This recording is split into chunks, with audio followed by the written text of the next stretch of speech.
okay? And when closing a sale, it's what you do before the commitment that counts. So what I want to talk to you about with that is that you can go all the way to the end of the sale and you can ask for the business from someone, but you don't deserve that business if you haven't done the A to Z right. And the problem is with sales, is I want to show you this, which is what I call the new and old model of selling. And in my 35 odd years or 40 years I've been selling, is that I have used what I call the new model of selling, but it's a shame that this old model of selling is still out in the market today. So if I give you a look at a cone in the old model of selling, so if we start down the bottom, and we call that rapport. So in the old model of selling, people would come in and you'd build trust and rapport, and you'd ask them a few questions. How's your day? What are you looking for? How can I help you?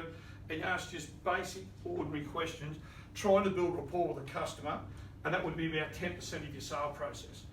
Then what happens is you qualify the customer, and you ask them some questions. You're not really listening because I just want to get this over and done with because this is just a sale. I just want to hurry it through. So we'll spend 20% of the time qualifying the customer, finding out what they want without asking the right questions. And then we go to the presentation because we know all about the product, because our product knowledge is superior. So we know all about the product. So let's say that one of your workstations has got 101 things about it that make it great. Because we didn't do our job right here in qualifying, we tell the customer about these whole 101 things about this workstation and why it's so great and why they should have it. And you know what? They probably don't care. They probably only care about 2 or 3 things about our workstation.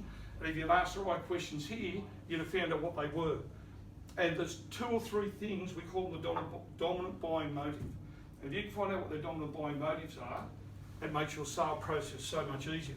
The problem is, when you rave on about all that, it just goes nowhere. Who's bought a car in the last 6 months or 12 months? Anyone? No. Who's bought something of value, white goods or something, in the last 6 or 12 months? Okay. Before you, can I just ask you, did you research it online before you went and bought it? Mm-hmm. You did? Yep. So you would have known what you wanted and everything before you walked in. Yep.